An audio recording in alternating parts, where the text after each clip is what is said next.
everyone, welcome to Education at Your Doorstep. This is Charul and we are going to start the 10th lecture of climate change. And in this lecture, we are going to talk about the anthropogenic causes of the climate change. But before that, please subscribe to my channel and do hit the like button. So guys, in the previous lecture, we have already discussed about the natural causes of the climate change. So guys, अगर अभी तक आपने वो videos नहीं देखी हैं तो please देख लीजिए, उनका लिंक डिस्क्रिप्शन बॉक्स में दिया हुआ है। सो गाइस, अभी बात करते हैं anthropogenic causes of the climate change के, जिसे हम लोग मैन मेड कॉजेज भी बोलते हैं। सो गाइस, आखिर हम लोग ऐसी कौन सी एक्टिविटीज़ करते हैं जिसकी वजह से क्लाइमेट चेंज हो रहा है? तो गाइज उसमें बेसिकली सारी की सारी वो एक्टिविटीज़ आ जाती हैं जिनकी वजह से ग्रीन हाउस गैसेस का एमिशन होता है, जैसे कि कंबशन ऑफ फ्यूल्स हुआ या फिर हमने पैडी फील्ड्स हुई, इंडस्ट्रीज हुई, इन सब से कुछ ना कुछ ग्रीन हाउस गैसेस रिलीज होती हैं, जिसकी वजह से बहुत ज़्यादा ग्रीन हाउस इफेक्ट हो जाता है। बहुत ज़्यादा टेरेस्ट्रियल रेडिएशंस एब्जॉर्ब होती हैं, जिसकी वजह से अर्थ का एवरेज टेम्परेचर इंक्रीज हो जाता है। और गाइस, हमें पता है कि इस सेंचुरी के एंड तक हमारे अर्थ का एवरेज टेम्परेचर इंक्रीज हो जाने वाला है बाय 2 डिग्री सेंटीग्रेड।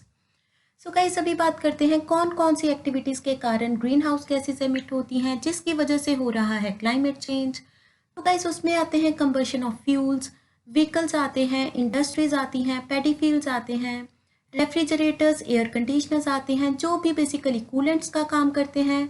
वो सारी की सारी गैसेस भी ग्रीन हाउस गैसेस में आती हैं। उसके बाद गाइस, हम लोग बात करने वाले हैं डिफॉरेस्टेशन और कार्बन सिक्वेस्ट्रेशन के बारे में। सो गाइस, अभी बात करते हैं ग्रीन हाउस इफेक्ट के बारे में।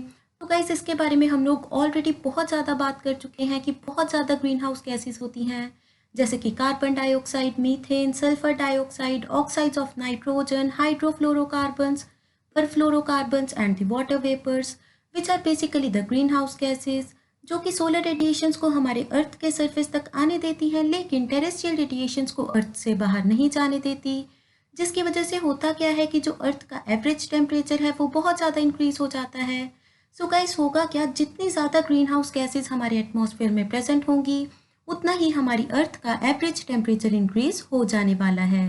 एंड गाइस, मैंने आपको एक प्रैक्टिकल एग्जाम्पल भी दी थी ग्रीन हाउस इफेक्ट की, कि अगर हम लोग अपनी गाड़ी को धूप में पार्क कर देते हैं, तो जब हम लोग कुछ टाइम के बाद अपनी गाड़ी में एंटर करते हैं तो कार का टेम्परेचर बहुत ज़्यादा होता है as compare to the surrounding temperature, क्योंकि जो सोलर रेडिएशंस एक बार कार की विंडोज़ से हमारी कार के अंदर आ जाती हैं वो बेसिकली बाहर नहीं जा पाती, जिसकी वजह से क्या होता है, हमारी कार का टेम्परेचर बहुत ज़्यादा इंक्रीज हो जाता है as compare to the surrounding temperature.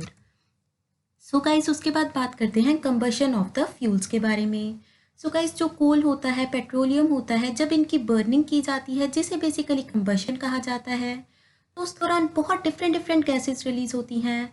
For example, oxides of sulphur, nitrogen, carbon dioxide, carbon monoxide, जो कि ग्रीन हाउस गैसेज होती हैं, जिसकी वजह से होता क्या है, टेरेस्ट्रियल रेडिएशंस कैप्चर होती हैं। टेरेस्ट्रियल रेडिएशंस कैप्चर होने की वजह से क्या होगा, टेम्परेचर इंक्रीज होगा, और टेम्परेचर इंक्रीज होने की वजह से क्या होगा, प्रेसिपिटेशन चेंज होगी। एंड गाइस, आपको पता है कि टेम्परेचर क्यों चेंज होता है, क्योंकि कुछ ना कुछ इंसोलेशन पैटर्न में चेंज आया होता है। तो गाइस, होगा क्या, जब इंसोलेशन पैटर्न चेंज होगा, टेम्परेचर चेंज होगा और प्रेसिपिटेशन चेंज होगी, तो इसकी वजह से क्लाइमेट चेंज हो जाएगा। सो गाइस, उसके बाद अगर हम लोग बात करें व्हीकल्स की, तो गाइस आपने देखा होगा कि व्हीकल्स के पीछे एक एग्जॉस्ट पाइप लगी होती है, जिसमें से बहुत डिफरेंट तरह की गैसेस रिलीज होती हैं, क्योंकि जो भी पेट्रोल या फिर डीजल हमारी कार्स में यूज़ किया जाता है, उसकी वजह से गाइस होता क्या है, जब उनकी कंबशन होती है, वो फ्यूल्स बेसिकली हीट अप होते हैं, तो उस वजह से बहुत सारे ऑक्साइड्स ऑफ नाइट्रोजन, सल्फर और कार्बन रिलीज होते हैं, जो कि ग्रीन हाउस गैसेज हैं, एंड वो हमारे अर्थ का एवरेज टेम्परेचर इंक्रीज कर देते हैं। सो गाइस, उसके बाद अगर हम लोग बात करें डिफॉरेस्टेशन की, तो डिफॉरेस्टेशन के कारण क्या होता है, जो भी कार्बन डाइऑक्साइड हमारे एटमॉस्फेयर में प्रेजेंट होती है उसे एब्जॉर्ब करने के लिए कोई नहीं बचता, क्योंकि आपको पता है जो भी प्लांट्स होते हैं, ट्रीज होते हैं, they basically absorb the carbon dioxide and वो रिलीज क्या करते हैं, ऑक्सीजन। तो गाइस, कार्बन डाइऑक्साइड एब्जॉर्प्शन के कारण क्या होता है कि जो बेसिकली हमारा एटमॉस्फेयर है, इसमें ग्रीन हाउस गैसेस की कॉन्सेंट्रेशन डिक्रीज हो जाती है, जिसकी वजह से जो टेरेस्ट्रियल रेडिएशंस कैप्चर होती हैं हमारे एटमॉस्फेयर में, वो भी डिक्रीज हो जाती हैं, जिसकी वजह से गाइस होता क्या है कि जो हमारा एटमॉस्फेयर है उसमें ग्रीन हाउस गैसेस की क्वांटिटी डिक्रीज होती है। लेकिन अगर हमारी अर्थ पर कोई प्लांट ही नहीं है, ट्री ही नहीं है, तो उसकी वजह से क्या होगा, कार्बन डाइऑक्साइड एब्जॉर्ब नहीं होगी, जिसकी वजह से क्या होगा, ग्रीन हाउस गैसेस की कॉन्सेंट्रेशन इंक्रीज होगी। एंड गाइस जो हमारे पैडी फील्ड्स होते हैं वहाँ पर आपने देखा होगा कि बहुत ज़्यादा वाटर होता है।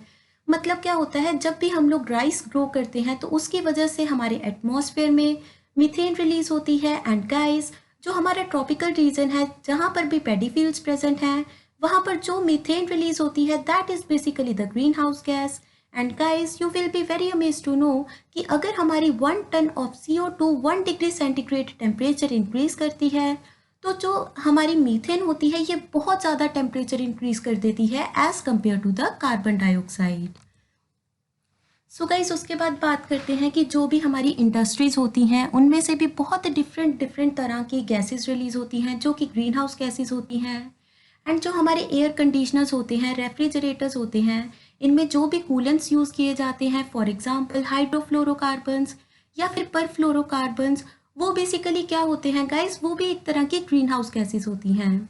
सो गाइस होता क्या था, इनिशियली यहाँ पर यूज़ की जाती थी क्लोरोफ्लोरोकार्बन्स, जिसकी वजह से ओजोन लेयर की डिप्लीशन हो रही थी। तो गाइस उसको रिप्लेस करने के लिए हम लोग हाइड्रोफ्लोरोकार्बन्स एंड परफ्लोरोकार्बन्स लेकर आ गए। लेकिन गाइस अभी हमें ये पता चल रहा है कि जो भी हाइड्रोफ्लोरोकार्बन्स होते हैं, परफ्लोरोकार्बन्स होते हैं, they are basically the green house gases, जो कि हमारे एटमॉस्फेयर में टेरेस्ट्रियल रेडिएशंस को बहुत ज़्यादा कैप्चर कर रही हैं, जिसकी वजह से हमारी अर्थ का एवरेज टेम्परेचर इंक्रीज हो रहा है, जिसे हम लोग क्लाइमेट चेंज का नाम दे देते हैं।